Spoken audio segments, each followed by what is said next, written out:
በሀብት በተጥለቀለቀው ቤተ መንግስት ውስጥ እየኖረ ፍቅር ይራበው ትንሹ ማቴዎ በታላቁ የልደት ግብዣው ላይ ዓለምን ጉድ ያሰኘ እንግዳ ይዞ ቀረበ። እርሱ የጠራው የሀገር ባለጸጋን ሳይሆን በቆሻሻ ማጠራቀሚያዎች ውስጥ የምትዞር ምስኪን አሮጊትን ነበር። ይህ ድርጊቱ ጨካኟን እንጀራ እናቱ ኢዛቤላን ለምን እንዲህ አበሳጫት? አባቱ አሌሃንድሮስ በታላላቅ እንግዶች ፊት የደረሰበትን የክብር መውረድ እንዴት ሊቀበለው ይችላል? ነገር ግን ከሁሉም በላይ የሚገርመው ያቺ በቆሻሻ ጨርቅ የተጠቀለለች አሮጊት በውስጧ የደበቀችውና መላውን እንግዳ ያስለቀሰው ታላቅ ሚስጥር ነበር። ለመሆኑ ይቺ አሮጊት ማን ናት? እውነተኛ ደስታ በገንዘብ ይገዛል ወይስ በደግነት? ይህን ህይወታችሁን የሚቀይርና ልብ የሚነካ ታሪክ እስከ መጨረሻው ተከታተሉት። ሰላም ውድ ቤተሰቦቻችን እንደምን አላችሁ? ታሪኩን ከመጀመራችን በፊት እስኪ ይህንን ልብ አንጠልጣይ ታሪክ ከየትኛው የዓለም ክፍል ሆናችሁ እየተከታተላችሁት እንደሆነ ጻፉልን። የሁላችሁንም መስማት እንፈልጋለን። ያላችሁበትን ሀገር አለም የከተማችሁን ስም ንገሩን። ሁልጊዜም ለምትሰጡን ሐሳብ አስተያየት ለምታበረታቱን ሁሉ ከልብ እናመሰግናለን። አንዲት የደግነት ተግባር የሰውን ህይወት ትለውጣለች ብላችሁ የምታምኑ ከሆነ ይህን ቪዲዮ ላይክ አድርጋችሁ ጀምሩት። የእናንተ አንድ ላይክ ለቻናላችን እድገት ትልቅ ዋጋ አለው። እንደዚህ አይነት አስደናቂ የሆኑ ታሪኮችን መስማት የምትወዱ ከሆነ ደግሞ ሰብስክራይብ አድርጋችሁ ይህን ቆንጆ ቤተሰብ ተቀላቀሉ። በየቀኑ የምንለቃቸው አዳዲስ ታሪኮች እንዳይመልጧችሁ የደወል ምልክቱን ተጫኑ። አሁን በቀጥታ ወደ ዛሬው ታሪካችን እንመለስ። የክብር እንግዳውን እኔ እመርጣለሁ አለ የቢሊየነሩ ልጅ። ዝነኛ ሰው የሚመርጥ መስሏቸው ነበር። ነገር ግን የከተማዋ ታዋቂ ሰዎች በተሰበሰቡበት ግብዣ ላይ በቆሻሻ ጨርቅ የተጠቀለለች አሮጊት እጅ ይዞ መጣ። ለማኝ በከፍተኛ የክብር አክሊል መታየቷ እንደ ስድብ ተቆጠረ። ቢሊየነሩ ተቆጣ። ነገር ግን እሷ ያደረገችው ነገር ሁሉንም አፋቸውን አስይዞ አስቀራቸው። የከሳት በኋላ ፀሐይ በመስታወትና በብረት በተገነባው ግዙፍ መኖሪያ መስኮቶች በኩል ይገባ ነበር። ነገር ግን በመመገቢያ ክፍል ውስጥ ቅዝቃዜ የተሞላበት ድባብ ይሰማ ነበር። አሌሃንድሮ መገኘቱ ስልጣንና ግርማ ሞገስን የሚያንጸባርቀው ሰው በታብሌቱ ላይ ሰነዶችን ይከልስ ነበር። ሁሉም ነገር ዝምታ ነበር። በዚያ የሹካና የማንኪያ ድምጽ ብቻ ይሰማል። ከጎኑ የአሌሃንድሮ ጩኛ እና የወደፊት የልጁ እንጀራ እናት ኢዛቤላ ስልኳን እያየች ትመገብ ነበር። በጠረጴዛው ማዶ የአሌሃንድሮ ልጅ ገና 10 ዓመት የሆነው ማቴዎ ሳህኑን በቸልተኝነትና በሐዘን ስሜት ይመለከታል። ሌሎች በሚቀኑበት ቅንጦት ተከቦ ነበር። እርሱ ግን በጓደኞቹ ህይወት ይቀናል። ቀለል ያለ የተለመደና ሞቅ ያለ ህይወት ባላቸው ሰዎች። ያን ያህል ቅንጦት ባይኖራቸውም እንኳን የሚወዳቸው ቤተሰብ ስላላቸው ይቀና ነበር። እንደ እርሱ አይደለም። እርሱ ምንም ነገር ቢያደርግ ማንም ትኩረት አይሰጠውም ነበር። አባቱ አያየውም ነበር። ድንገት የአሌሃንድሮ ጠንከር ያለ ድምጽ የልጁን ሐሳብ አቋረጠው። ማቴዎ ከርዕሰ መምህሩ እንደገና ቅሬታ ሰምቻለሁ። ጓደኞችን እንደገና ስታስቸግር ነበር። ስለዚህ ነገር የምትለው አለ? ማቴዎ አባቱን ተመለከተና አባቱን የሚያበሳጭበትን የተሻለ መልስ አሰበ። ቢያንስ በቁጣ እንኳን ቢሆን ከስክሪኑ ላይ ቀና ብሎ እንዲያየው። ይገባቸዋል አባዬ። እና ምን ልታደርግ ነው? ልትቀጣይ ነው? ሲል በትዕቢት መለሰ። አሌሃንድሮ ግንባሩን አጨማዶ ላፍታ ቀና ብሎ አየው። የዚህን ወር አበልም የምታገኝ አይመስለኝም አለ በቁጣ። ግድ የለኝም አባዬ፣ ምንም አያስፈልገኝም ማቴዎ መለሰ እና መብላቱን አቆመ። በሳህን ላይ ያለውን ትጨርሳለህ አንተ ባለጌ ልጅ። አይ ውዴ እባክህ ልጁን እንደዚህ አትናገረው በማለት ኢዛቤላ አቋረጠች። ስልኳን አስቀምጣ በሚለሰልስ ድምጽ ነበር። ወደ ጉርምስና እድሜ እየገባ ነው። እኔም በዛ እድሜ ላይ ትንሽ አመፀኛ ነበርኩ፣ ግን ሁሉም ያልፋል አይደል ማቴዎ? ኢዛቤላ ፈገግ አለች። ማቴዎ ግን አይኑን አዞረ። ያችን ሴት እንደ አዲስ እናት አልተቀበላትም ነበር። እናቱ ከአባቱ ጋር የተፋቱት ከ1 ዓመት በፊት ብቻ ነው። ከመለያየታቸው በፊት በጣም ብዙ ጊዜ ይጣሉ ነበር። ነገር ግን ያም ቢሆን ማቴዎ አሁንም ወላጆቹ አንድ ላይ እንዲሆኑ ይፈልግ ነበር። ለእርሱ የዛች አዲስ ሴት መምጣት ሁሉንም ነገር አበላሽቶታል። ማን ያውቃል፣ ምናልባትም እሷ ሳትሆን አትቀርም መጀመሪያውኑ ለመለያየታቸው ምክንያት የሆነችው። አዋቂዎች እንደዚህ ያሉ ነገሮችን ለልጆች አይናገሩም። እርግጠኛ የሆነው ግን ያችን ሴት ካገባ እናቱ መቼም እንደማትመለስ ነበር። አሌሃንድሮ ጉሮሮን አጽድቶ ታብሌቱን በነጩ በፍታ የጠረጴዛ ልብስ ላይ አስቀመጠው። እሺ በዚህ ጊዜ ዝም እልሃለሁ። በሚቀጥለው ወር 10 ዓመት ይሞላሃል አለ አሌሃንድሮ። ጠቃሚ ቀን ነው። ይህ አጋጣሚ ከተለያዩ ሀገራት የመጡ አጋሮችንና ጠቃሚ ሰዎችን ለመጋበዝ እንጠቀምበታለን። ስለዚህ ብታከብር ይሻልሃል። ኢዛቤላ በደስታ ስቃ ትንሽ የብርጭቆዋን ጽዋ እያወዛወዘች በውይይቱ ተካፈለች። ልክ ነው ትንሹ፣ በከተማ ውስጥ ካሉ ምርጥ የዝግጅት አዘጋጆች ጋር ተነጋግሬያለሁ። የቀጥታ ኦርኬስትራ፣ ለነገስታት የሚገባ ግብዣና ስምህን በሁሉም ሰው አፍ ላይ የሚያደርግ የሚዲያ ሽፋን ይኖራል። እንዲያውም ያንን ዝነኛ ፖፕ ቡድን ለአንተ ብቻ የግል ኮንሰርት እንዲሰጡ ለማምጣት እያሰብን ነበር። ድንቅ አይደለም? ማቴዎ ወዲያውኑ አልመለሰም። በሹካው በሳህኑ ላይ ያለውን ስጋ ማንቀሳቀሱን ቀጠለ። ለእርሱ ያ ግብዣ የሚያምር ነገር ሳይሆን ሌላ የካሜራዎች ምሽት ነበር።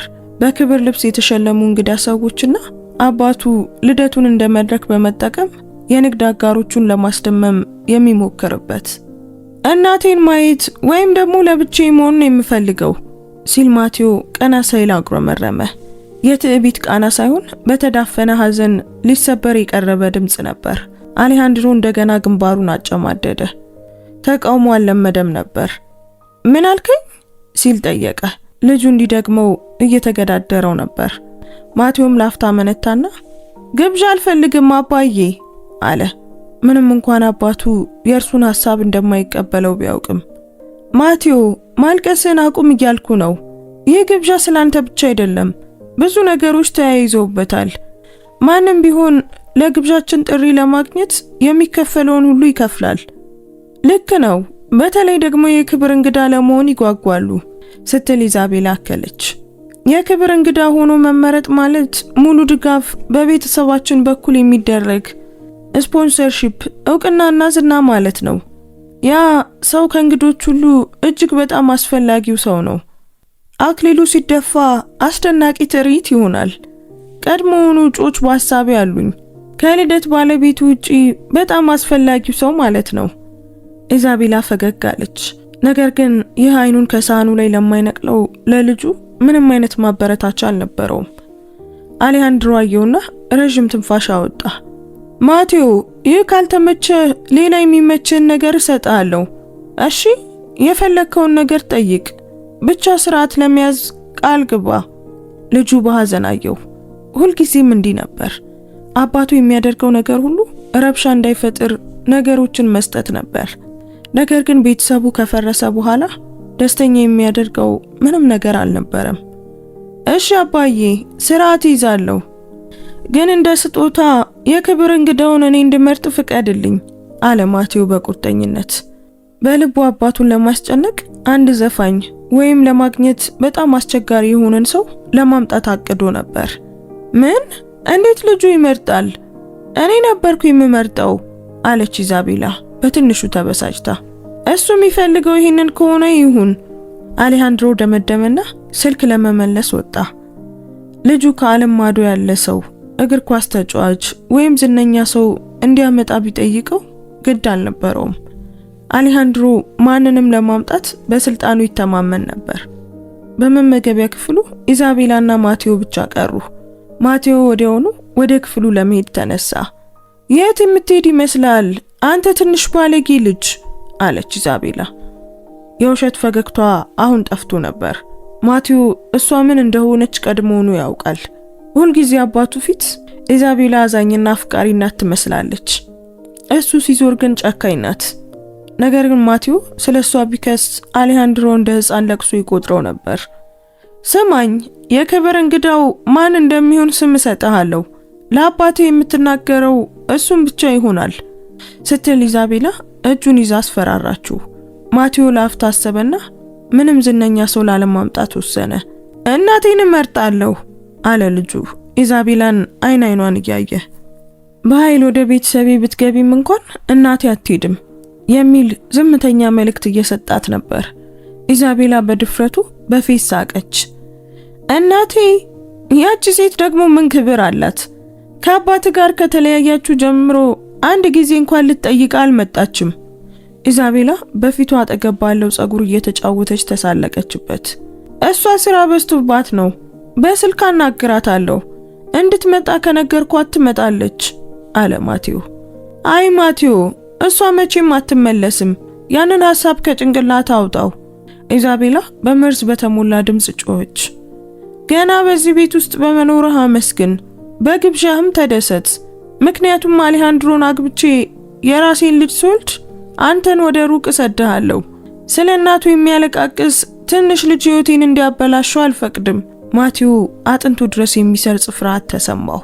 ይህ ተራዛች አልነበረም፣ እውነታውን እየነገረችው ነበር። አሁን ለአባቱና ለእናቱ እንደ እንቅፋት ብቻ ይታይ ነበር። ከእንግዲህ ቤት የሚባል ቦታ አልነበረውም። እጣ ፋንታዬ መተወን ነው ሲል ለራሱ አሰበ። በዚያን ጊዜ ማቴዎ እጁን ከኢዛቤላ ይዞት አላቀቀና በበሩ በኩል ከመውጣቱ በፊት ቆመ። እኔን ማባረር አያስፈልግሽም፣ እኔ ራሴ ሄዳለሁ አለ እንባውን እየተቆጣጠረ። እንዴት እንደሚቆጣጠረው በማያውቀው ቁጣ ተሞልቶ ነበር። ከዚያም ማቴዎ ከቤት አመለጠ። እርሱ ብቻ በሚያውቀው የጀርባ አጥር ቀዳዳ በኩል ጥበቃዎቹን አታለለ። ያለ አቅጣጫ ዝም ብሎ ሮጠ። እንባው አይኑን እየጋረደው እግሮቹ እስኪደሙ ድረስ። እናም በአንድ የህዝብ መናፈሻ ውስጥ ራሱን አገኘው። ያ ሰፈር አደገኛ ይመስል ነበር። አረም የበቀለባቸው መንገዶችና ከተሰበሩ የቆሻሻ ማጠራቀሚያዎች ውጭ የወደቁ ቆሻሻዎች ያሉበት፣ ማንም ጥበቃ የማያደርግለት ይመስላል። ማቴዎ ይህንን ሲረዳ ትንሽ ተረበሸ። ነገር ግን በኋላ ምን ግድ አለኝ? ለብቻዬ መኖር እመርጣለሁ። የሚገጥመኝን አደጋ ሁሉ እጋፈጣለሁ። ግን ዳግመኛ ወደ አባቴ መመለስ አልፈልግም። እሱ ከእጮኛው ጋር መኖር ይችላል። እኔንም ሆነ እናቴን አልፈለገንም ሲል አሰበ። ሐሳቦቹ ፍርዱን እንደሚያደበዝዝ የቁጣ ማዕበል ነበሩ። ቆሻሻውን ተመለከተና ጣሳዎችን እየረገጠ እስከዛ ላይ የእንጨት ወንበር ድረስ ተራመደ። እዚያ ተቀምጦ በብቸኝነት ውስጥ የ10 ዓመት ልጅ በመጨረሻ እንባውን መግታት እንደማይችል ተሰማው። በዚያ ጊዜ እንደርሱ ያለ ትንሽ ምስል ታየ። ትንሹ ለምን ታለቅሳለህ? እርዳታ ፈልገህ ነው? የሚል ረጋ ያለና የዛለ ድምጽ ተሰማ። ለረጅም ጊዜ ያልሰማው አይነት ቅንነት ያለው ድምጽ ነበር። ማቴዎ እንባውን በኃይል እየጠረገ ቀና አለ። አላለቀስኩም፣ እርዳታም አልፈልግም ሲል ልጁ ጮክ ብሎ መለሰ። እንባውን ሲጠርግ የሚናገረውን ሰው በግልጽ አየ። በፕላስቲክ ጠርሙሶች፣ በተጨፈለቁ ጣሳዎችና ካርቶኖች እስከ ጫፍ የተሞላ የሱፐርማርኬት ጋሪ ላይ ጎንበስ ያለች አንዲት አሮጊት ሴት ነበረች። ልብሷ አሮጌና የቆሸሸ ነበር። ነጭ ጸጉሯም ባልተስተካከለ ጉንጉን ተሰብስቧል። ማቴዎ ድህነት እንደ ተላላፊ በሽታ በሚታይበት ዓለም ውስጥ ያደገ በመሆኑ ጥላቸውን የሚዘረግፍበት ኢላማ አገኘ። ልጁ ቆመና ከእርሱ የማይጠበቅ ጭካኔ በተሞላበት ሁኔታ ጮኸባት። ከዚህ ሂጂ አንቺ ቆሻሻ አሮጊት አለ ማቴዎ በለቅሶ በተሰበረ ድምጽ። ቆሻሻ ትሸቻለሽ፣ በጣም ታስጠያለሽ። ለብቻዬ ለመሆን እየሞከርኩ እንደሆነ አታይም? እንዳንቺ ያሉ ሰዎች ልጆች በሚጫወቱባቸው መናፈሻዎች ውስጥ መገኘት የለባቸውም። ሂጂ ከዚህ። አሮጊቷ በጩኸቱ ተገረመች። እንዴት እንዲህ ያለ ትንሽ ልጅ እንደዚህ ያሉ ጨካኝ ቃላትን ይናገራል? ማቴዎ እንድትጮህበት፣ እንድትሰድበው ወይም በፍርሃት እንድትሄድ ጠብቆ ነበር። ነገር ግን የሆነው ነገር አደንዝዞ አስቀረው። ከልጁ ጋር ለመነጋገር ጎንበስ ብላ የነበረችው አሮጊት ከድልድይ ስር ለምትተኛ ሴት የማይመጥን በሚመስል ኩራት ቀና አለች እና በእርጅና የደበዘዙ አይኖቿን በልጁ አይኖች ላይ ተከለች። በአይኖቿ ውስጥ የቁጣ ምልክት አልነበረም። ጥልቅ የሆነ እዝነትና የማቴዎን የትዕቢት ሽፋን የሰበረ መረዳት ነበር። ጥላቻ ለእንደዚህ አይነት ትናንሽ ትከሻዎች በጣም ከባድ ሸክም ነው ልጄ አለች በዝግታ ድምጽ። ልክ እንደ ሹክሹክታ ነበር እና የሚጎዱ ቃላት ብዙውን ጊዜ በጣም የተጠማች ነፍስ ጩኸት ናቸው። ሌላ ምንም ነገር ሳትል እጇን ጋሪ ውስጥ አክላ ገና ያልተከፈተ የለስላሳ ውሃ ጠርሙስ አወጣች። ለሷ በጣም ጠቃሚ ነገር እንደሆነ ግልጽ ነበር። ምናልባትም ቀኑን ሙሉ የምትጠጣው ብቸኛው ንጹህና ቀዝቃዛ ነገር ሊሆን ይችላል። በዝግታ እርምጃ ወደ ማቴዎ ተጠግታ ጠርሙሱን ዘረጋችለት። እንካ አለችው መጨማደድ በሞላበት ፊቷ ላይ ፈገግታ እየታየ። ልብ ከኔ የበለጠ ተጠምቷል። እኔ ባዶ ጠርሙሶችን ብቻ ነው የምሰበስበው። አንተ ግን ደረት የተሰባበረ ብርጭቆዎች የሞላበት ይመስላል። ጥቂት ጠጣና አየር ወደ ሳምባ እንዲገባ አድርግ።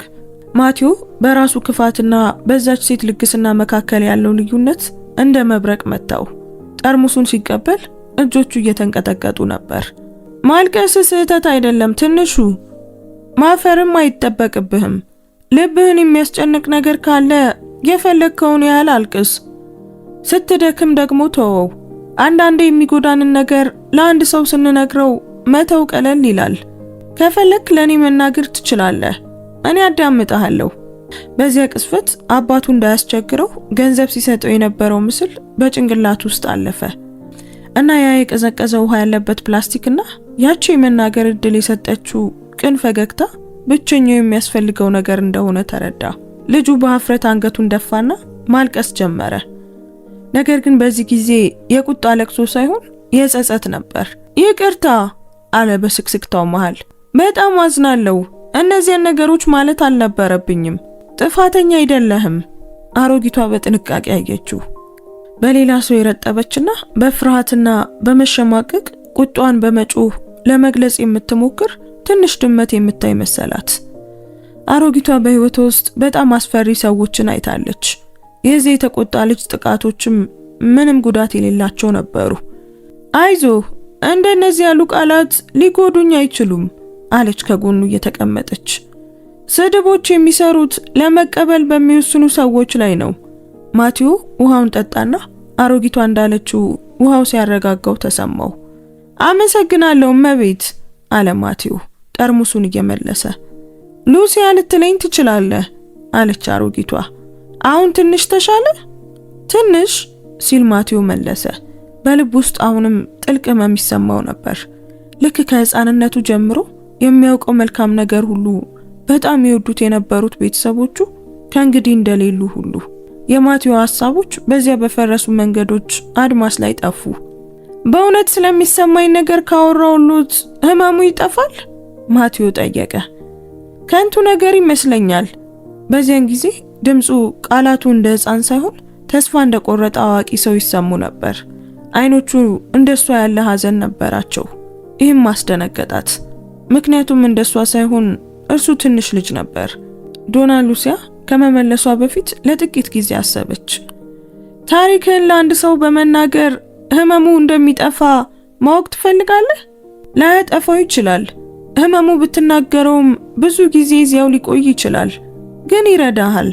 እና ትንሽ እንኳን የተሻለ ስሜት እንዲሰማ የሚያደርግ ነገር ካለ መሞከሩ ጠቃሚ ነው። ትምህርት ቤት ትሄዳለህ? አዎ ሲል መለሰ ማቴዎ። ጥሩ፣ ይህንን ልክ እንደ ውጤት አሰጣጥ ማየት ትችላለህ። በጣም መጥፎ፣ መካከለኛ፣ ጥሩና በጣም ጥሩ ተብሎ እንደሚመደበው ማለት ነው። ምንም ካላደረክና ስሜትህን ካፈንክ ሐዘኑና ቁጣው ሊያጠፉ ይችላሉ። አንዴ በመጥፎ ስሜቶች ከተላመድክ በጣም መጥፎ ከመሆን መውጣት አስቸጋሪ ይሆናል። ጥላቻና ሐዘንን መያዝ ሌሎችን አይጎዳም፣ አንተን ነው የሚጎዳው። ለዚህ ነው ትንሽ እንኳን ቢሆን የተሻለ ለመሆን መጣር ያለብህ። ከአንድ ሰው ጋር በመነጋገር በጣም መጥፎ ከመሆን ወደ መጥፎ ወይም ወደ መካከለኛ መሸጋገር ከቻልክ ብዙ ተራምደሃል ማለት ነው እና ጥረትን ከቀጠልክ ከጊዜ በኋላ በጣም ጥሩ ደረጃ ላይ ትደርሳለህ። ማቴዎ በጥሞና ያዳምጣት ነበር። ማንም እንዲህ በቁም ነገር ሲያነጋግረው ለመጀመሪያ ጊዜው ነበር። በትምህርት ቤት ስለ መጥፎ ባህሪው ይገስጹት ነበር። አዋቂዎች ሁሉ መጥፎ ስሜት እንዲሰማው እሱን ይወቅሱት ነበር። ወንድ ልጅ አያለቅስም የአባቱ አባባል ነበር እና ለዚህ ነው ቤት ውስጥ አልቅሶ የማያውቀው። እስካሁን ያደረገው ነገር ትኩረት ለማግኘት ችግር መፍጠር ብቻ ነበር። ነገር ግን ያቺ የማያውቃት ሴት ከዚህ በፊት ተሰምቶት የማያውቀውን ሰላም ሰጠችው። ማንኛውንም ነገር ሊነግራት እንደሚችል፣ ለመጀመሪያ ጊዜ ነፃ የመሆን እድል እንዳገኘ፣ ማንም ሳይፈርድበት ወይም ሳይሳለቅበት እንደሚሰማው ተረዳ። በሚቀጥሉት 2 ሰዓታት ውስጥ ልጁ ታሪኩን ነገራት። ስለ እናቱ፣ ስለ አባቱ፣ ምንም ችግር ያልነበረባቸውን የደስታ ዓመታት እንዴት እንደሚያስታውስ፣ ነገር ግን በድንገት ያ ሁሉ እንዴት እንዳለቀ፣ ስለ አባቱ ቸልተኝነትና ኢዛቤላ እርሱን ከዛ ከፈረሰ ቤተሰብ ለዘላለም ለማውጣት ስላላት እቅድ ነገራት እና እንዴት እርሱም ወደ መጥፎ ሰው እየተቀየረ እንደነበር ነገራት። እሷ የሞራል ምክር አልሰጠችውም ወይም ስለ ባህሪው አልገሰጸችውም። በቀላሉ አዳመጠችውና በሁኔታው ምን ማድረግ እንዳለበት እሱ ራሱ ከጠየቃት በኋላ ለመናገር ወሰነች። ታውቃለህ ማቲዮ፣ ህይወት አንዳንዴ መቼም ተመልሳ ወደ ቀድሞ ሁኔታዋ እንዳትመለስ ሆና ትቀየራለች እና ወደ ኋላ ሳታይ ያለህን አዲስ ህይወት ማድነቅ መማር አለብህ። እኛ ሰዎች ከልማድ ምቾት ጋር ሁሉም ነገር እንዳለ እንዲቀጥል ከሚያደርጉን የደስታ ጊዜያት ጋር እንላመዳለን። ነገር ግን ህይወት እስከ መጨረሻው በደስታ እንደሚኖርና ከፍጻሜው በኋላ ምንም እንደማይቀየር ተረት አይደለችም። ሉሲያ እነዚህን ቃላት ስትናገር አንዲት ኃላፊ ምስል በአይምሮዋ መጣች። ቡናማ ጸጉርና ሞቅ ያለ ቡናማ አይኖች ያሉት ሰው ትንሽ ልጅ በትከሻው ላይ ተሸክሟል። የልጁ ጸጉር በነፋስ ይውለበለባል። የሁለቱም ሳቅ በባዶ ነጭ ቦታ ውስጥ እንዳስተጋባ ይሰማል። በደማቅ ፈገግታቸው አዩአትና በዚያ ግዙፍ ነጭ ባዶነት ውስጥ ከፊቷ ጠፉ። የአሮጊቱ አይኖች በእንባ ረጠቡ። ወዲያውኑ እንባዋን በእጇ ጠረገች። ከዚያም በተረጋጋ መንፈስ ማቲዮን እንደገና አየችው። በሐዘን ውስጥ መስጠም የጀግኖች ስራ አይደለም፣ እንደኔ ያሉ ሰዎች ስራ ነው። በህይወት ውስጥ መሰናበትን መማር አለብን። አንተ ብሩህ ተስፋ ያለ የምታሳካቸው ህልሞች ያሉ የምትኖረው ሙሉ ህይወት ያለ ትንሽ ልጅ ነህ። ነገር ግን ካለፈው ጋር ከተጣበቅና ቤተሰቡ ከሌለ ደስተኛ አልሆንም ካልክ መቼም ደስተኛ አትሆንም ልጄ። ምክንያቱም እነሱ አይመለሱም።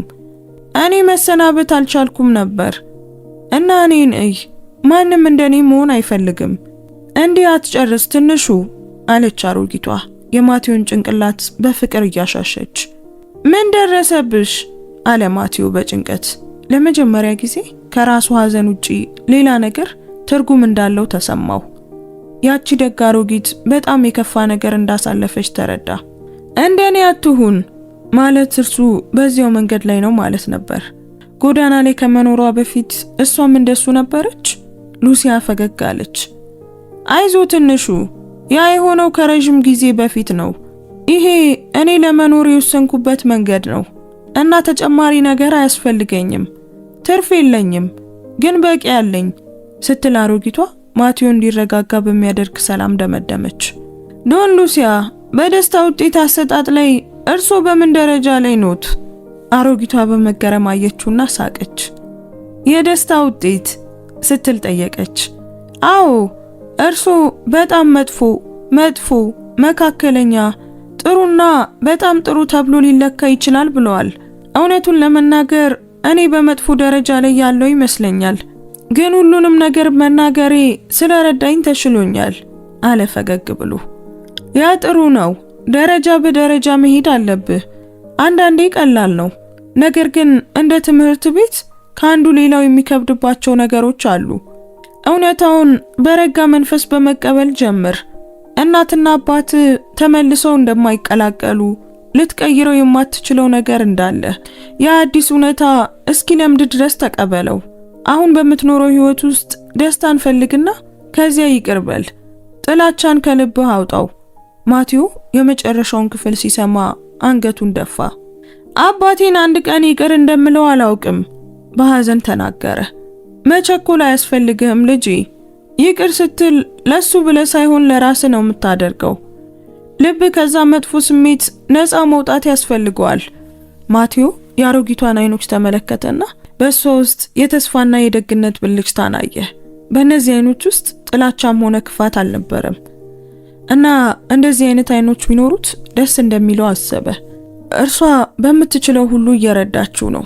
ነገር ግን አሁንም ቢሆን የሚረብሸው ነገር ነበር። በሆነ መልኩ አሮጊቷ በባህር ውስጥ ለሚሰምጥ ሰው የመዳኛ ቀለበትን ወረወረች። እሷ ግን በዚያው ባህር ውስጥ ብቻዋን ሆና መጨረሻዋን በፈገግታ የምትጠብቅ ትመስል ነበር። ምክሮን እከተላለሁ ዶና ሉሲያ፣ ግን የእርሱ እርዳታ ያስፈልገኛል። ሊረዱኝ ይችላሉ? ሲል ጠየቀ።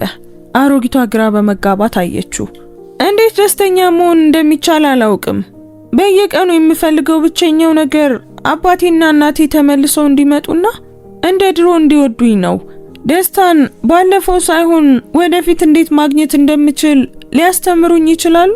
እንግዲህ ያንን ከፈለክ መጥፎ ሐሳቦችን ለማስወገድ ሰውነትን በስራ ከማነቃቃት የተሻለ መንገድ የለም። ሰውነትን በስራ ማነቃቃት ምንድነው እሱ? ማቴዎስ ሳይረዳው ጠየቀ። ደስታን እንድትፈልግ እንድረዳ ከጠየከኝ በእርግጥም እረዳሃለሁ።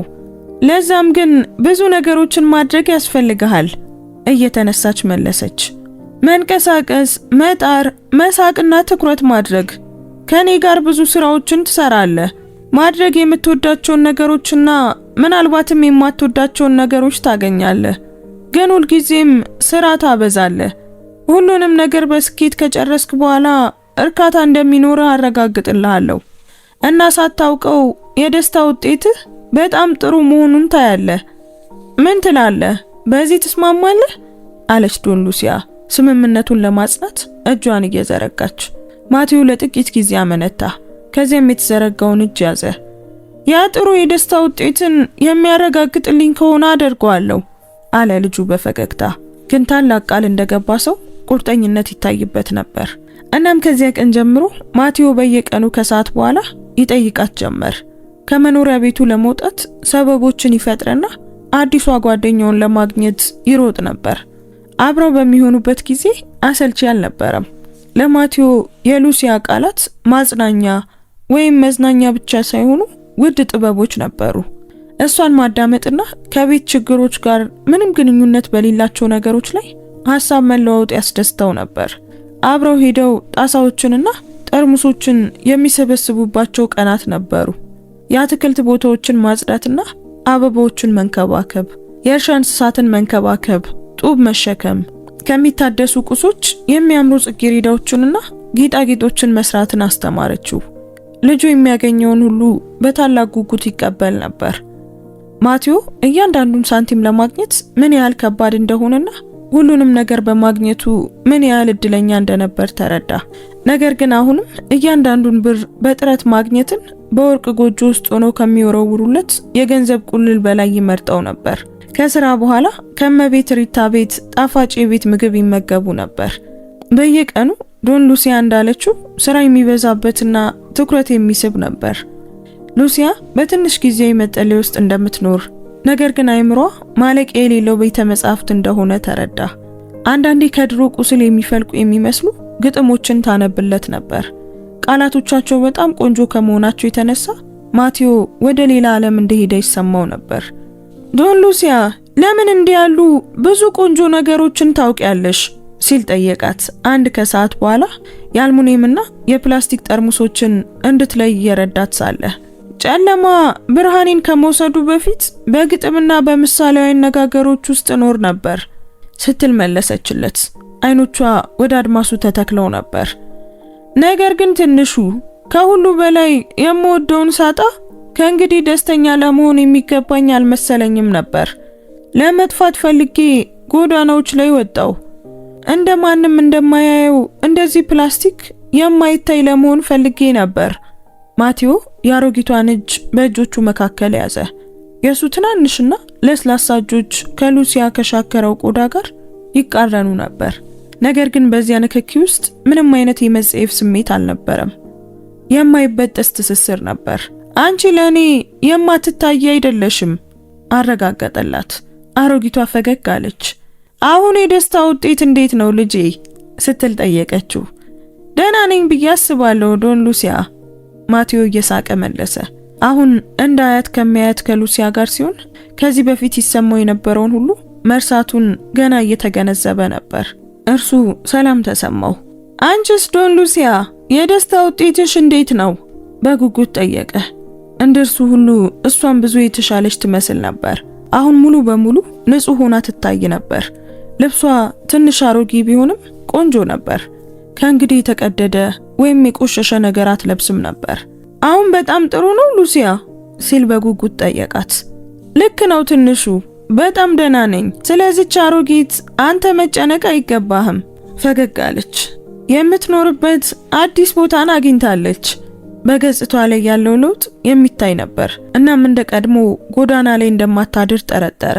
እዚህ አቅራቢያ አንድ ክፍል ተከራየው። አይመስልም እንጂ ቁጠባ አለኝ። እና እንዳንተ ያለ የተከበረ ልጅ በየቀኑ ሊያይኝ ስለሚመጣ እንደ ሁልጊዜው ጎዳና ላይ መኖሬንና እንደ ድሮ መልበሴን መቀጠል አልቻልኩም። ጥሩ ጓደኛ መሆን ነበረብኝ አለች ዶን ሉሲያ በማቲው ደስተኛ እይታ ፊት። ሁሉም ነገር በጣም በጥሩ ሁኔታ እየሄደ ነበር። ቢያንስ እነሱ የሚያስቡት ያንን ነበር። የሚያደርጉትን እያንዳንዱን እንቅስቃሴ የሚከታተሉ አይኖችና ጆሮች እንዳለ ሳያውቁ ጨዋታቸውን ቀጠሉ። ዶን ሉሲያ የምጠይቅሽ ነገር አለኝ አለ ማቲው ላፍታ ቆም ብሎ የሚያምረውን የወርቅ ግብዣ ካርድ ከማውጣቱ በፊት። ይህ ለነገ ለሚሆነው ልደት በዓሌ ግብዣ ነው። እንደ ክብር እንግዳዬ እንድትገኝ ይፈልጋለሁ አለ ማቲው እንድትቀበለው በሚማጸን ምስኪን እይታ። እንዴት እንዲህ ባለ ግብዣ ላይ እኔ የክብር እንግዳ ሆናለሁ? ለሁኔታው የሚመጥን ልብስ እንኳን የለኝም። ላሳፍር ብቻ ነው የምችለው። አባትህም ፈጽሞ ይህንን አይቀበልም። ሁሉም ይስቁብኛል። እኔ ማንም እንዲስቅ አልፈቅድም ማቲው በቁርጠኝነት መለሰ። ክብር የሚገባው ካንቺ የተሻለ ማንም አልታየኝም። እንድትመጪ የምፈልገው እውነተኛ ክብር በገንዘብ እንደማይገኝ በተግባር እንደሚታይ አባቴ እንዲያየው ስለምፈልግ ነው። አንቺ አሁን የመረጥኩሽ ቤተሰቤ ነሽ እና ቤተሰብ ሁልጊዜ በልደት ቀን መገኘት አለበት። በእውነት ካልመጣሽ ለብቻዬ እንደሆንኩ ነው የምቆጥረው። እዚያ ቦታ በእውነት የሚወደኝ ማንም የለኝም። በተጨማሪም የክብር እንግዳው በቤተሰባችን ድጋፍ ይደረግለታል። ዝም ብለሽ መድረክ ላይ ውጪና አንዱን ግጥምሽን ተናገሪ። ቃላትሽን በመድረኩ ላይ አንዴ ከሰሙ በኋላ ምን ያህል አስደናቂ እንደሆንሽ ሁሉም እንደሚያዩ እኔ እንዳደነቅኩሽ ሁሉ እነሱም እንደሚያደንቁሽ አረጋግጥልሻለሁ። ሉሲያ በደረቷ ውስጥ አንድ ነገር ተሰማት። ለብዙ አስርት ዓመታት በድብርት የቀዘቀዘ ነገር መቅለጥ እንደጀመረ ያልተሰማት ልጁን አየችውና በእርሱ ውስጥ ካደጋው በፊት መጽሐፎቿን ስትጽፍ የነበረውን ያንኑ የተስፋ ብልጭታ ታየችበት። ከብዙ ዓመታት በኋላ ለመጀመሪያ ጊዜ ምናልባት ብቻ ለዓለም ገና የምታበረክተው ነገር እንዳለ ተሰማት። ምንም እንኳን እንደሷ ብቸኝነት ለሚሰማው ልጅ የሚቀርብ ግጥምም ቢሆን። እመጣለሁ ማቲው ስትል ተቀበለችው። አይኖቿ በእንባ ተሞልተው ነበር። ግን እንደ ክብር እንግዳ አልመጣም። በዚያ ምሽት ምንም ቢፈጠር ሁልጊዜም ከጎኔ የሚሆን ሰው እንዳለ ላስታውስ የምመጣ ጓደኛ ሆኜ ብቻ እመጣለሁ። አመሰግናለሁ አያቴ ሉሲያ አለ ማቲው ጮክ ብሎ ለመናገር ባልደፈረበት ሹክሹክታ። በዚያን ጊዜ በጥላ ውስጥ ሆኖ ሲከታተላቸው የነበረው ምስል ሄደ። ቀድሞውኑ ብዙ ፎቶዎችን አንስቶ ነበር። እናም የሚያስፈልገውን ያህል ደግሞ ሰምቷል።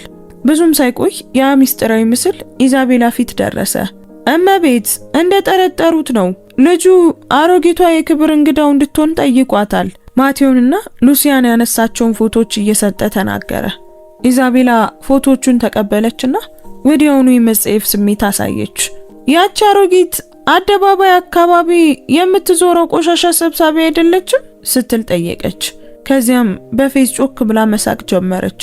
የእንጀራ ልጄ ከለማኞች ጋር እየተቀላቀለ ነው። ይሄ የሚገርም ነው።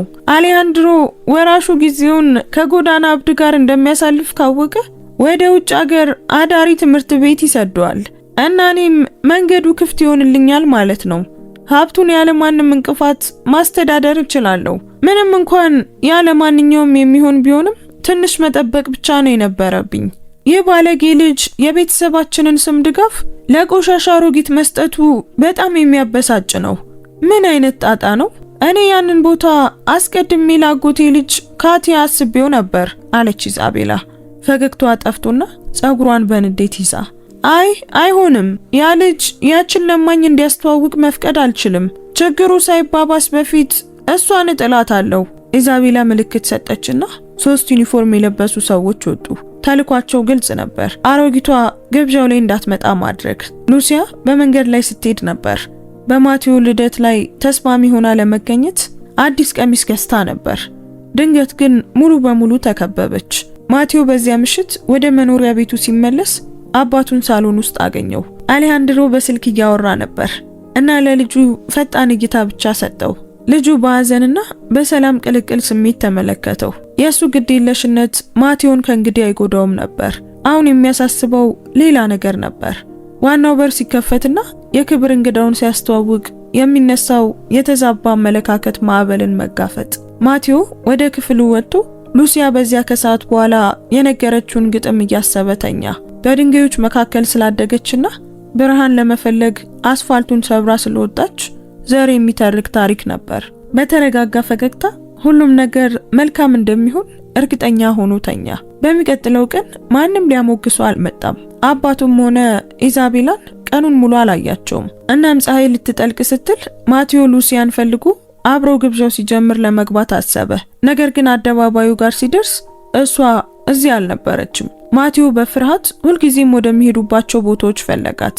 ሰዎችን ጠየቀ፣ ግን የት እንዳለች የሚያውቅ አልነበረም። ማቴዎ ሊያለቅስ ደርሶ ነበር። እሷን ለመፈለግ እርዳታ ለማግኘት ወደ ቤት ሮጠ። በድንገት ግን አያት። እሷ በመንገዱ ዳር ተቆልፋ ተቀምጣ ነበር። ወደ መኖሪያ ቤቱ በሚወስደው መንገድ ላይ መላ ሰውነቷ ቆሻሻ ላይ የተንከባለለ ይመስል ነበር። ያረጀና የቆሸሸ ልብስ ለብሳለች። አይኖቿ የቀድሞ ብርሃን አልነበራቸውም። ማልቀሷ በግልጽ ይታይ ነበር። አያቴ ሲል ማቴዎ በደስታ ጮኸ። ግን በተመሳሳይ ጊዜ እሷን እንዲህ በማየቱ ደነገጠ። ኦ ትንሹ እዚህ ነህ አለች አሮጊቷ በጭንቅ በያዘችው ፈገግታ ቀና ብላ ያየችው። ምን ሆነ? ለምን ይሄንን ለበሽ? እና ለምን እዚህ ብቻሽን ተቀመጥሽ?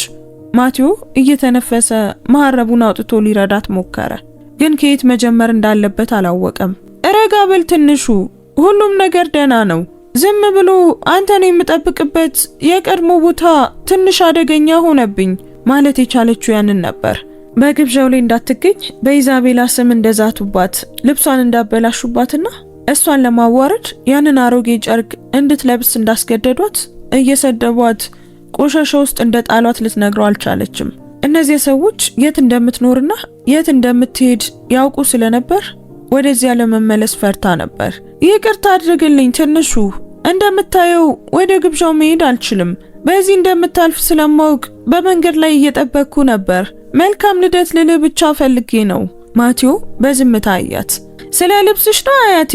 የነበረሽን ቆንጆ ልብስ አንድ ሰው ወስዶብሽ ነው ወይስ ምናልባት በጣም ለሚያስፈልገው ሰው ቀየርሽለት? አንቺ በጣም ደግ ነሽ። ምናልባትም እንደዛ አድርገሽ ይሆናል። ነገር ግን ሉሲያ ቃላቱን አላረጋገጠችም። በሐዘን ፈገግታ ብቻ ዝም ብላ አየችው። ትንሹ እኔ እዚያ የቅንጦት ዓለም እንዳልሆንኩ አስታወሱኝ።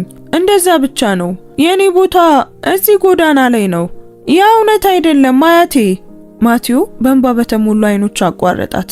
አንቺ በማንም ሰው ፊት በቤተ መንግስት ውስጥ ለመኖር በጣም የሚገባሽ ሰው ነሽ። ማንም ሰው ቦታሽ ጎዳና ላይ ነው ሊልሽ አይችልም። ስድቦች የሚጎዱት ለመቀበል የወሰነውን ሰው ብቻ ነው ብለሽኝ ነበር። አሁን ለምን ትቀበያለሽ አያቴ? ማቴዎ አለቀሰ። ልጁ እንዲህ ሲጎዳ ማየት የሉሲያን ልብ ሰበረው። ስለ ራሷ መጥፎ ማውራቷ እንደዚህ እንደሚጎዳው አልገመተችም ነበር። ከኔ ጋር ካልሄድሽ እኔ ወደዚያ ቤት አልመለስም። ሁለታችንም ወደ እናቴ እንሄዳለን። እሷ እንደ አባቴ ብዙ ገንዘብ የላትም፣ ግን እንደምትወድሽ እርግጠኛ ነኝ። እኔም ገንዘብ ማግኘትን አውቃለሁ። በሆነ መንገድ እንኖራለን አላት። እንደ አዋቂ ሰው ቁም ነገር ተሞልቶ በጭንቅላት ውስጥ ወደ እናቱ ለመድረስ እንዴት መጓዝ እንዳለበት እያቀደ ነበር። ነገር ግን ሉሲያ ከቤት መጥፋት ልጆች እንደሚገምቱት ያለው ውጤት የሚቀር ድርጊት እንዳልሆነ ታውቅ ነበር። ከባለ ሀብቱ ልጅ ጋር በመሄዷ በፖሊስ ከፍተኛ ችግር ውስጥ ልትገባ ትችላለች። ልጁም የሚደርስበትን አስከፊ ቅጣት ሳንጠቅስ ማለት ነው። ከአባት ጋር እንዲህ በቀላሉ መለያየት አትችልም ትንሹ። እዚያ መኖር ካልፈለግ ነገ ለእናትህ ደውለህ ንገራት። ለጊዜው ወደ ግብዣ ተመለስ። እኔ ብፈልግም ላጅብህ አልችልም። እንዴት እንዳለው ብቻዬ ከጎን ከታየው ላሳፍር ብቻ ነው የምችለው። ሌሎች ስለሚያስቡት ግድ የለኝም አያቴ። ለኔ አንቺ በጣም አስፈላጊ ሰው ነሽ። ለዚህ አክሊል የምትገቢ ብቸኛው ሰው ነሽ አላትና ከትንሽ ቦርሳ ውስጥ የሚያምር አክሊል አወጣ። ማንንም በማላውቅበትና የራሴ ቤተሰቦች ችላ በሚሉኝ በዚህ ግብዣ ላይ ለኔ ክብር የሚገባሽ ብቸኛ እንግዳ አንቺ ነሽ። በጭንቅላቷ ላይ አክሊሉን ሲያደርግ በደማቅ ፈገግታ ተናገረ። የሚወርደው የፀሐይ ብርሃን የሚያንጸባርቅ ይመስል ነበር። አንቺ ብቸኛ አያቴ ነሽ። በስሜት በተሞሉ አይኖች ዶን ሉሲያ አክሊሉን በምስጋና ተቀበለች። ይህ በእንዲህ እንዳለ በሳንዶቫል መኖሪያ ቤት ውስጥ ሁሉም ነገር ተዘጋጅቶ ነበር። የህልም ቦታ ይመስል ነበር። አሌሃንድሮ የወርቅ እጅጌ ማያያዦቹን እያስተካከለ ከቢሮ በረንዳ ላይ ሆኖ ሁኔታውን ይመለከት ነበር። ረክቶ ነበር። የከተማዋ ጋዜጠኞች ለዓመቱ ምርጥ ግብዣ ይሆናል ተብሎ የታሰበውን እያንዳንዱን ቅስፈት ለመቅረጽ በየቦታው ተዘጋጅተው ሰፍረዋል። በወር ውስጥ ከማቴዎ መምህራን ምንም ቅሬታ አለመቀበል ብቻ ሳይሆን ሁሉም በመልካም ባህሪውና በውጤቱ ተደንቀው እንኳን ደስ አለ ይሉት ነበር። ስለዚህ ምንም አይነት ስህተት እንደማይፈጠር እርግጠኛ ሆኗል። ተዘጋጅተሃል ውዴ ስትል ኢዛቤላ ወደ ቢሮ እየገባች ጠየቀች። ገዢው አሁን ደርሷል እና የእስያ ቡድን ባለሀብቶች ወራሹን ለማየት ጓጉተዋል ፈገግ ትል ነበር። ነገር ግን አይኖቿ ሰዓቱ ላይ ነበሩ። የአጎቷ ልጅ እንደ ክብር እንግዳ የምትገባበትን ፍጹም ሰዓት ቀድሞውኑ ጠቁማት ነበር። አዎ እንውረድ ሲል አሌሃንድሮ መለሰ። በትልቁ ደረጃ ላይ ሲወርዱ የኦርኬስትራ ሙዚቃ አየሩን ሞልቶት ነበር። እንግዶቹ የፖለቲካ ሰዎች፣ ነጋዴዎችና ዝነኞች ቅልቅል በሰለጠነ ሳቅ ያወሩ ነበር። እርስ በርሳቸው በሰዓቶቻቸው ብራንድ ወይም በጫማዎቻቸው ዋጋ ይገማገሙ ነበር። በዚህ ዓለም ውስጥ ውጫዊ ገጽታ ብቸኛው ተቀባይነት ያለው ገንዘብ ነበር። እናም አየሩን በቢላ ሊቆርጥ በሚችል ግብዝነት የተሞላ ነበር። ድንገት ከመኖሪያ ቤቱ ዋና መግቢያ ጀምሮ የሹክሹክታ ድምፅ ተሰማ። እንግዶቹ ዞሩ፣ ካሜራዎቹ ተዘጋጁ እና በትልቁ የእብነበረድ መተላለፊያ ላይ ፍጹም ዝምታ ሰፈነ። በሁሉም ሰው አስደናቂ እይታ ፊት ራሱን ቀና አድርጎ ማቴዎ በዚያ ታየ። ከጎኑ ዶን ሉሲያ የንግስት አክሊል የደፋች ለማኝ ትራመድ ነበር። ነገር ግን እሷ በአፍረት አልነበረም የምትራመደው። ከእንግዲህ ምንም የምታጣው ነገር እንደሌላት ሰው እርጋታና ለአንድ ልጅ ካላት ፍቅር በመነጨ ርህራሄ ትራመድ ነበር። ኢዛቤላ እቅዷ እንዳልተሳካ ስታይና አሁን ቅሌቱን መጋፈጥ እንደሚኖርባቸው ስትረዳ የቁጣ ማዕበል ተሰማት። ሆኖም ግን ሁሉም ነገር በእሷ ላይ አልነበረም። ወደ አሌሃንድሮ ስትዞር ደሙ ከፊቱ ላይ ሲጠፋ አየች። ኢዛቤላ ማቴዎን ወደ ሩቅ ቦታ ለመስደድ የአውሮፕላን ትኬት ሲገዛ አስቀድማ ማየት ትችል ነበር። በሚሊዮን የሚቆጠር ገንዘብ ድርድር የሚያደርገው ሰው አንዲት ለማኝ ብቸኛ ልጁን እጅ ይዛ ወደ ቤተ መንግስቱ ስትገባ ሲያይ ንግግር አጥቶ ቀረ። ጥበቃዎች ስትል ኢዛቤላ ጮኸች። ዝምታውን በዚያ ድንጋጤ በታከለበት ድምፅ ሰበረችው። በንብረታችን ላይ ያለ ፈቃድ የገባች ሴት አለች። አንድ ነገር ሳትሰርቅ በፊት ይህችን ሴት ከዚያ አስወጡልኝ። ሁለት ግዙፍ ጥበቃዎች ወዲያውኑ ቀረቡ። ነገር ግን ማቴዎ የሉሲያን እጅ በሙሉ ኃይሉ በመያዝ መሃል ላይ ገባ። ልጁ እንግዶቹን፣ የካሜራ ብልጭታዎችንና በመጨረሻም አባቱን አየ። እሷ ያለ ፍቃድ የገባች አይደለችም ማቴዎ ተናገረ እና ድምፁ ማንም ባልጠበቀው ስልጣን በሳሎን ውስጥ አስተጋባ። እሷ የክብር እንግዳ ናት አባዬ። አንተ በአክብሮት እንደምትቀበላት ቃል የገባህልኝ ሰው ናት። አሌሃንድሮ በቁጣ እየፈላ ቀረበ። የአጋሮቹ የፌዝ እይታዎች በላዩ ላይ ተሰሙት። ኩራቱ በጣም በከፋ ሁኔታ እየጎዳው ነበር። ማቴዎ ይህ በጣም መጥፎ ቀልድ ነው። አሌሃንድሮ በጋዜጠኞች ፊት ክብሩን ለመጠበቅ እየሞከረ ተናገረ። እንዲህ ያለ ሰውን ወደዚህ ደረጃ ግብዣ ማምጣት አትችልም። እንዴት እንደለበሰች እንኳን ተመልከት። እየፈጠርክ ያለውን ትርኢት እይ። ውጫዊ ገጽታ ከአንድ ሰው ዋጋ ጋር ምን ግንኙነት አለው አባዬ? ልጁ መለሰ። ከሁሉ በላይ የተከበረ ሰው ለመሆን የቅንጦት ልብስ መልበስ አያስፈልግም። ነገር ግን ማንም ለንግግሩ ትኩረት አልሰጠም ነበር። ሁሉም በቤተሰቡ ድራማ ቅሌት ላይ ያተኩረው ነበር። ኢዛቤላ በማያልቅ መጸየፍ ወደ ሉሲያ ቀረበች። አፍንጫዋን በቲያትራዊ ሁኔታ ይዛ ወደ መውጫው ጠቆመች። ስሚኝ አንቺ አሮጊት አለች ኢዛቤላ ድምጿን ዝቅ አድርጋ እነሱ ብቻ እንዲሰሙት። የዚህን ልጅ አይምሮ ለማጠብ ምን አይነት ብልሃት እንደተጠቀምሽ አላውቅም። ነገር ግን በዚህ ቤት ውስጥ ቆሻሻን አንቀበልም። በመጣሽበት ለመጥፋት 10 ሰከንድ ብቻ አለሽ። ካልሆነ ግን ቀሪውን ምስኪን እድሜሽን በወይን ቤት እንደምታሳልፊ ያረጋግጥልሻለሁ። ሉሲያ ሴትዮዋን አየቻት እና ላፍታ ኢዛቤላ ብርድ አላት። በአሮጊቱ አይኖች ውስጥ ፍርሃትን ሳይሆን ጥልቅ እዝነትን አየች። የምትኖሩበት ቅንጦት ስሜታችሁን አደንዝዞታል እመቤት አለች ሉሲያ በረጋና በጠንካራ ድምፅ። ልብሴን ልታሸጪ ትችያለሽ፣ ነገር ግን የራስሽን ነፍስ ግማት ማሽተት ተስኖሻል። እዚህ የመጣሁት በእናንተ ቅንጦት ለመደሰት አይደለም። አንቺ እንደምታስቢውም ምንም ነገር የመስረቅ ፍላጎት የለኝም። እዚህ የተገኘሁት ይሄ ልጅ አብሬው እንደሆን ስለለመነኝ ነው አለች አሮጊቷ። በአንዳንድ እንግዶች ፊት የኢዛቤላ ውርደት ተጠናቀቀ። በሷ ትዕቢት የተሰላቹ እንግዶች በቁጣ መሳቅ ጀመሩ። ኢዛቤላ ወደ ባለቤቷ ዞረች። አሌሃንድሮ፣ ይህች ለማኝ በገዛ ቤቴ ውስጥ እንድትሰድበኝ ትፈቅዳለህ? አሁኑኑ የሆነ ነገር አድርግ። አሌሃንድሮ አጣብቂኝ ውስጥ ገባ። በአንድ በኩል ማህበራዊ ደረጃውና የወደፊት ሚስቱ፣ በሌላ በኩል ደግሞ የልጁ ተማጽኖና የብስጭት እይታ። ነገር ግን የተዛባ አመለካከት ክብደት ጦርነቱን አሸነፈ። ይቅርታ ማቲዮ፣ ነገር ግን ይህ ከልክ አልፏል አለ አሌሃንድሮ። የአሮጊቷን አይን ላለማየት እየሸሸ ነበር። ጥበቃ፣ ይህችን ሴት ከግቢው አስወጧት። ዳግመኛ ወደ ልጄ እንዳትቀርብ አረጋግጡ። ጥበቆች የሉሲያን እጅ ይዘው ልጁን ወደ ጎን እንዲላገዱት። እሷ ምንም ተቃውሞ አላሳየችም። የሚያሳስባት የማቲዮ ምላሽ ብቻ ነበር። የዝምታ መልእክት ለማስተላለፍ አይኖቹን አየችው። ሰላም ነው፣ ስለኔ አትጨነቅ የሚል ይመስል ነበር። ነገር ግን ልጁ አልተረጋጋም። ትንሹ ማቲዮ ልጁን በጭካኔ ለመግፋት ያልደፈሩትን ጥበቃዎች ለመበተን ሙሉ ኃይሉን ተጠቀመ። ተግላዎቹን ለማሸነፍ እንደሚጥር ቡችላ ይመስል ነበር። ሌሎች ሁለት ጥበቃዎች ልጁንም ያዙት። ልቀቋት! አሁኑኑ ልቀቋት! ሲል ማቲዮ ጮኸ።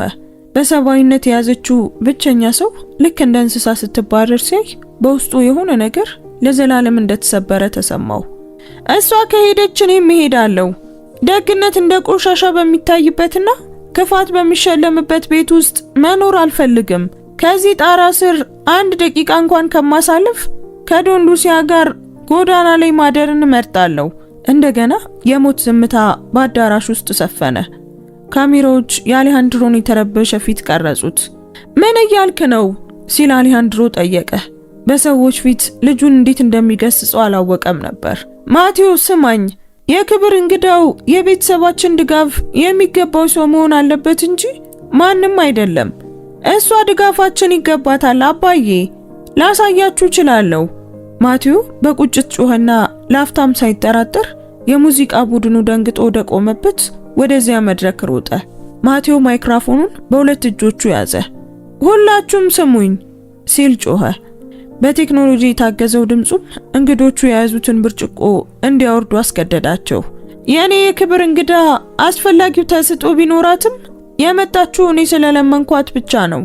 እንደ እንስሳ ልታባረሯት ካሰባችሁ ቢያንስ ይህች ሴት በዚህ ቤት ከረገጡት ሁሉ ለምን ከሁሉ በላይ አስፈላጊ እንደሆነች ለመስማት ጨዋነት ይኖራችሁ።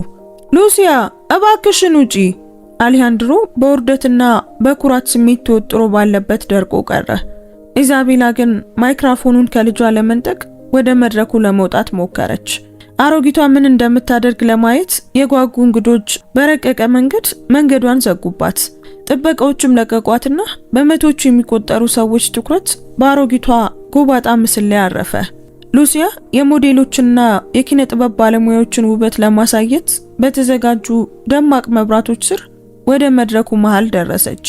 አሮጌ ልብሷ የባሰ ቆሸሸ ይመስላል። ነገር ግን ፊቷ ሚስጥራዊ ሰላምን ይረጭ ነበር። ከማቲዮች ማይክሮፎኑን ተቀበለችና ጊዜን የሚያቆም የሚመስል ፈገግታ ሰጠችው። አሮጊቷ አይኖቿን ጨፍና በጥልቀት ተነፈሰች። አይኖቿን ስትገልጥ ዳግመኛ ቆሻሻ ውስጥ የምትበረብር ጠርሙስ ሰብሳቢ አልነበረችም። ቀደም ሲል የደከመ ሹክሹክታ የነበረው ድምጿ እንደ ተረሳ ዜማ የተገኙትን ሰዎች ጆሮ የሚኮረኩር የግጥም ድምጸት ይዞ ወጣ። ዛሬ ምሽት ስትል ሉሲያ ጀመረች። ነፋሱም እሷን ለመስማት የአር ድንኳኖቹን ማወዛወዝ ያቆመ ይመስላል። የምናገረው ኪሳቸው ለሞላ ሳይሆን ደረታቸው ባዶ ለሆነው ነው። በበረዶ ግድግዳዎች ተከቦ በገዛ ቤት ውስጥ የቀዘቀዘ እይታን ብቻ ስለሚያገኝ በአንዲት እንግዳ ልብ ውስጥ መጠጊያ ስለፈለገው ሕፃን እናገራለሁ አለች። ሉሲያ ከዚህ ዓለም የማይመስል ግጥም ማቅረብ ጀመረች። ቃላቶቿ ግድ በሌላት ከተማ አስፋልት ላይ ጠፍታ በአንድ ትንሽ ልዑል እንባ ምክንያት የብርሃን ስንጥቅ ስላገኘች ዘር ይናገሩ ነበር። ስለተሰበሩ ነገሮች ዋጋ፣ ባዶ ጠርሙስ በከንቱነት ከተሞላ የክሪስታል ብርጭቆ በላይ እንዴት ተስፋን ሊይዝ እንደሚችል ተረከች። እያንዳንዱ የግጥም ቤት የእንግዶቹን ግብዝነት የሚወጋ ነበር። እነርሱም ቀስ በቀስ የራሳቸውን ባዶነት እየተሰማቸው አይናቸውን ዝቅ ማድረግ ጀመሩ። በሰዎች መካከል በአገር አቀፍ ደረጃ የሚያከብሩት ታዋቂው የሥነ ጽሑፍ ሂስ ባለሙያ ሚስተር ካስቶሊ ቀስ ብለው ቆሙ። ያንን ፍጹም የሆነ የግጥም ምት ሲሰሙ እጆቻቸው ይንቀጠቀጡ፣ አይኖቻቸውም በእንባ ተሞልተው ነበር። ያ በሥነ ጽሑፍ ዓለም ለዘላለም እንደጠፋ የታመነው ድምጽ ሊሆን አይችልም፣ ካስቲሎ በሹክሹክታ ተናገሩ። ነገር ግን ቤት ውስጥ በነበረው ጸጥታ ምክንያት ሁሉም ሰሟቸው። ያ ድምፅ፣ ያ ቅላጼ በዓለም ላይ እንዲህ ሊጽፍና ሊያነብ የሚችል አንድ ሰው ብቻ ነው ያለው። ሉሲያ ቀጠለች። የድምጿ ኃይል እየጨመረ ሄደ። ግጥሟ ስለ ዘር ያወራ እንጂ ሁሉንም ነገር አታ መውጣት በማትፈልግበት ጨለማ ውስጥ የቀረችው ሴት ህመምን ይገልጽ ነበር። ዝምታና መረሳት ብቸኛው ቅጣቴ ነው ብላ በማመን ጎዳናን ለምን እንደ ምርጫ እንደወሰደች ተናገረች። እስከዚያ ባለጌና አዝኖ የነበረውን ህፃን እስካገኘችበት በውስጧ አሁንም ህይወት እንዳለ እስካስታወሳት ጊዜ ድረስ በመጨረሻም ያቺ ዘር እንደገና ደስተኛ ለመሆን ለመመኘት ደፈረች። ሉሲያ የመጨረሻውን ስንኝ ስትጨርስ በመኖሪያ ቤት ውስጥ ፍጹም ዝምታ ሰፈነ። ማንም ለመተንፈስ አልደፈረም። ያኔ ነበር ሚስተር ካስቲሎ በሰዎች መካከል መንገዳቸውን እየከፈቱ ወደ መድረኩ የሄዱት። ከዚያም ሉሲያ ሲሉ ሰውየው በተሰባበረ ድምፅ ጠየቁ። ሉሲያ ሚስትራል፣ በእውነት አንቺ ነሽ? መላው ዓለም በአንቺ መጥፋት አዝኖ ነበር። ለዓመታት ፈልገንሻል። መጽሐፎችሽ የሀገር ሀብቶች ናቸው። ግጥሞችሽ የባህላችን ነፍስ ናቸው። ቆይ እንዴት በዚህ ሁኔታ ልትገኝ ቻልሽ? እንግዶቹ በአንድነት ተደነቁ። ሉሲያ ሚስትራል ትልቅ አፈ ታሪክ ነበረች። ስራዎቿ በትምህርት ቤት የሚጠኑ ዓለም አቀፍ ሽልማቶችን ያሸነፈች፣ ነገር ግን ከጠፋች በኋላ ምስሏ የደበዘዘ ታዋቂ ሴት ነበረች። ኢዛቤላ ልታባረራት የሞከረችው ለማኝ በእውነቱ የሀገሪቱ ታላቅና የተከበረ አእምሮ ባለቤት ነበረች። ሉሲያ በታላቅ ትህትና አይኖቿን ዝቅ አደረገች። ሉሲያ ሚስትራል በአደጋው ቀን ሞታለች ስትል በጥልቅ ሐዘን መለሰች። ከብዙ ጊዜ በፊት ጎዳና ላይ አልኖርም ነበር። የህይወት እቅዶች፣ ባለቤትና ልጅም ነበረኝ። አንድ ምሽት ዝናብ እየዘነበ ነበር። ስራ ስለበዛብኝ የምግብ ግብዓት መግዛት ረስተን ስለነበር ምግብ ለመብላት ወደ ውጭ ወጣን። ነገር ግን ከፊታችን የነበረ ሌላ መኪና ተንሸራተተ። በሰከንድ ውስጥ ሁሉንም ነገር አጣው። ሆስፒታል ውስጥ ስነቃ ቤተሰቦቼ እንደሞቱ ስሰማ ተሰባበርኩ። ከነርሱ ጋር ባለመሄዴ በሙሉ ኃይል ያዘንኩ። የጻፍኳቸው መጽሐፍቶች መሸጣቸውን ቀጠሉ። ሁሉም በጣም ስኬታማ ነበሩ። ለፍተንበት የነበረው ስራ ፍሬ አፈራ። ነገር ግን ያለርሱ ሁሉም ነገር ትርጉም አልነበረውም። አብሯቸው የሚደሰት ሰው ከሌለ በዓለም ላይ ያሉ ቆንጆ ነገሮች ሁሉ ቢኖሩ ምን ይጠቅማል ስትል ልባቸው የተነካውን ታዳሚዎችን ጠየቀች። ገቢን በሙሉ ለካንሰር ሆስፒታል በራሱ እንዲለገስ ወሰንኩኝ። ይህም ነፍስን ለማዳን ማንም የሚወደውን ሰው የመሰናበት ህመም እንዳይሰማው በማሰብ ነበር። ገንዘብም ሆነ መጽሐፍ ወይም ግጥም ለኔ ምንም ትርጉም አልነበራቸውም። ቤተሰቦቼን በስራ ምክንያት ችላይ ማለቴን ስህተት ፈጽሞ ይቅር አላልኩትም። ያለ እነርሱ ደስተኛ መሆን እንደማልችልና ደስታም እንደማይገባኝ አምን ነበር። ነገር ግን ይህ ትንሽ ልጅ ማቴዎ ከነበርኩበት ጉድጓድ እንደወጣ አስገደደኝ። አንድ ሰው ሲሰናበት ህይወት እንደምታበቃ ለዚህ ልጅ ማሳየት አልቻልኩም። እሱ እኔን አየኝና ሁለታችንም የደስታ ውጤታችን በጣም ጥሩ እንዲሆን እንደሚፈልግ ነገረኝ። እሱ ታዋቂዋን ባለቅኔ ወይም የቆሸሸችውን ለማኝ አላየም። እሱ ያየው አንድ ሰብአዊ ፍጡርን ብቻ ነው። መጥፋት በምፈልግበት ጊዜ አገኘኝ። በዚህ ግብዣ ላይ ያለው ገንዘብ ሊገዛው የማይችለውን ብቸኛውን ነገር ሰጠኝ፣ ጊዜውንና ቀና የሆነ ፍቅሩን። ቃላቶችን መለሰልኝ። ለዛም ነው እዚህ የተገኘሁት።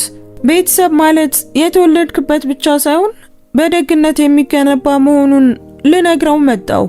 ለዚህ ልጅ ምስጋና ይግባውና እንደገና መጀመር እንደሚቻል ለመነሳትና ደስታን ለመፈለግ እድሜ ምንም ቢሆን ዘግይቶ እንደማያውቅ ተረዳው። ትልቅም ሆንክ ሕፃን ወደፊትን በደስታ ማየትና መውደድ ትችላለህ። ያለምንም ምክንያትና ቅድመ ሁኔታ መውደድ እና አሁን ለምን ተረፍኩ ብዬ ከመጠየቅ ይልቅ ፈጣሪ ለሚሰጠኝ ለእያንዳንዱ ትንፋሽ አመስጋኝ ነኝ። በዚህ አረፍተ ነገር ሉሲያ ንግግሯን አበቃች። እስከ እንባ ድረስ የተነኩት እንግዶቹም ቤቱን በጭብጨባና በሆታ አናወጡት። አሌሃንድሮ ደንግጦ ዝም አለ። ልጁን ከዚያም አሮጊቷን አየ። ቀደም ሲል ተሰምቶት የነበረው ውርደት ወደ ጥልቅ የጸጸት አፍረት ተቀየረ። ሊያባረራት የሞከረው ሰው በገዛ እንግዶቹ ታላቅ ክብር እየተሰጣት ነበር። ጭብጨባው ቀስ እያለ ቆመ። የነበረው ዝምታ ግን የእንግዳ ስሜት ሳይሆን የታላቅ አክብሮትና የሐሳብ ዝምታ ነበር። ከደቂቃዎች በፊት ሲሳለቁባት የነበሩ እንግዶች አሁን ዶና ሉሲያን በጥፋተኝነትና በመገረም ስሜት ይመለከቷት ነበር። ኢዛቤላ ሁኔታው ከቁጥጥሯ ውጪ እንደሆነ ተሰማት።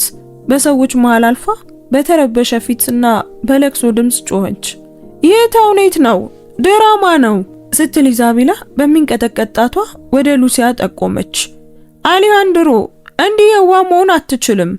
ይህች ሴት ቀደም ሲል ማን እንደነበረች ግድ የለኝም። ዛሬ እሷ ወደ ቤታችን ለመግባት የህፃን ልጅን ድክመት የተጠቀመች ችግረኛ ብቻ ናት። እያት በቆሻሻ ጨርቅ ተጠቅልላ ነው የመጣችው። ለልጁ መጥፎ ምሳሌ ናት። እኔ እንደዚህ ያለበስኩም ነበር። ሉሲያ ተከላከለች። ለግብዣው የሚሆን የሚያምር ልብስ ገዝቼ ነበር። ነገር ግን እርሱ የላኳቸው እነዚያ ሰዎች፣ እዚያ ጀርባ የቆሙት 3ቱ ሰዎች ስትል ሉሲያ ወደ ኋላ ጠቆመች። እነሱ ሁሉንም ነገር ቀሙኝና እንዳልመጣ ለማስፈራራት ይህንን ቆሻሻ ልብስ አልብሰው ቆሻሻ ውስጥ ጣሉኝ። ሁሉም በእርሱ ትዕዛዝ ነበር። ይህ ግልጽ የሆነ ክስ ትኩረቱን ወደ ኢዛቤላ ዞረው። ውሸታም ነሽ፣ ውሸታም! ኢዛቤላ በሰዎች ፊት በመጨነቅ ተንተባተበች። አሌሃንድሮ ይህች ሴት 1 ደቂቃ እንኳን ከዚህ በላይ እንድትቆይ መፍቀድ የለብህም። አሁኑኑ ምረጥ አሌሃንድሮ፣ እሷን ወይም እኔን ምረጥ። አሌሃንድሮ ቀስ ብሎ ወደ ፍቅረኛው ዞረ። ለመጀመሪያ ጊዜ እያያት ይመስል ነበር። አተኩሮ ተመለከታት። በእሷ ውስጥ የራሱን ባዶነትና ጨካኝነት አየ። ኢዛቤላ ስንት ጊዜ ከማቴዎ እንዳራቀችው፣ ልጁም እሷ መጥፎ መሆኗን ስንት ጊዜ እንደነገረው አስታወሰ። እሱ ግን ማየት አልፈለገም ነበር። ልክ ነሽ ኢዛቤላ አለ አሌሃንድሮ በቀዘቀዘ ድምፅ። ሙሉ በሙሉ ልክ ነሽ። የመምረጥ ሰዓቱ ደርሷል። ኢዛቤላ ውሳኔዋ የሰራላት መስሏት በድል አድራጊነት ፈገግ አለች። ነገር ግን አሌሃንድሮ በፍቅር ሳይሆን በጥልቅ ንቀት እያያት እንደሆነ ስታይ ፈገግታዋ ደረቀ። እቃሽን ሰብስቢና አሁኑኑ ከዚህ ቤት ውጪ ሲል አሌሃንድሮ ፈረደ። ዳግመኛ ፊትሽን ማየት አልፈልግም። ይህንን ልታደርግብኝ አትችልም። እኔ ቆጮኛ ነኝ አሌሃንድሮ፣ ውላለን ስትል ጮኸች። በቦታው በነበሩት ታዋቂ ሰዎች የንቀት እይታ ፊት ወደ ኋላ ፈገፈገች። ጠበቃዎቼ ወረቀቱን ነገውኑ ይልኩልሻል። ጥበቃ እመቤቲቱን ወደ መውጫው አጅቧት። ኢዛቤላ በእንግዶቹ የዝምታ ዓይን ታጅባ ወደ ውጭ ወጣች። የሷ መውጣት በመኖሪያ ቤት ውስጥ የነበረው አየር ንጹህ እንዲሆን አደረገው። ሴትዮዋ ስትጠፋ ታላቁ ባለሀብት አሌሃንድሮ ወደ ዶና ሉሲያ ዞረ። ባሮጊቷና በልጁ ፊት ራሱን ደፋ። እመቤት ሉሲያ፣ አሌሃንድሮ በተሰበረ ድምጽ ጀመረ። ለስተቴና ለጭካኔ ይቅርታ የሚሆን ቃል የለኝም። ማቴዎ ተገረመ። አባቱ ይቅርታ ሲጠይቅ ይህ የመጀመሪያ ጊዜው ነበር። አሌሃንድሮ ልጁን አየውና እጆቹን ያዘ። ከልቤ ነው የምለው ማቴዎ፣ እመቤት ሉሲያ ልጄ ደስተኛ ለመሆን በየቀኑ እንደሚፈልጎት ተናግሯል።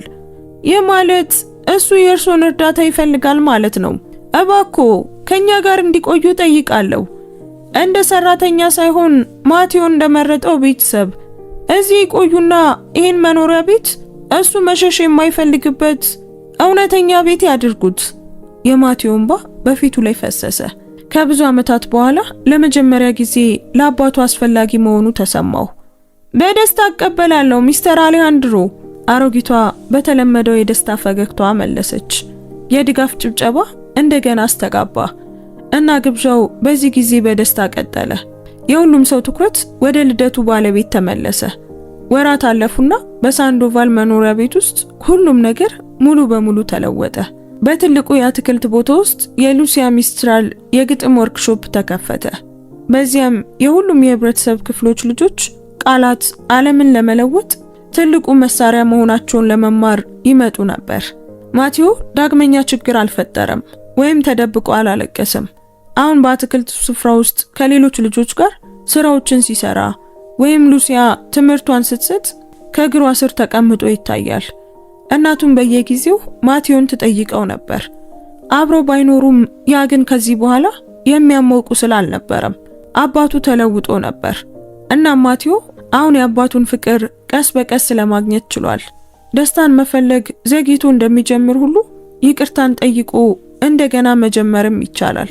የማቴዎና የጠርሙስ ሰብሳቢው አሮጊት ታሪክ በሚያምር ግጥም ውስጥ ተጽፎ ለዘላለም የማይረሳ ታሪክ ሆነ። በአሮጌ ልብስ ውስጥ ሀብት ሊደበቅ እንደሚችልና በገንዘብ ተከቦም ቢሆን የእርዳታ ጥሪ የሚያሰማ ልብ ሊኖር እንደሚችል ለሁሉም አስተማረ። የቱንም ያህል ቀላል ቢሆንም ሁልጊዜም ለፈገግታ ምክንያት እንደሚኖር አሳየ። ምክንያቱም በቀኑ መጨረሻ የግብዣው መብራት ሲጠፋና አልማዞች ማብራት ሲያቆሙ የሚቀረው ብቸኛው ነገር በሌሎች ነፍስ ውስጥ የምንተወው አሻራ ብቻ ነው።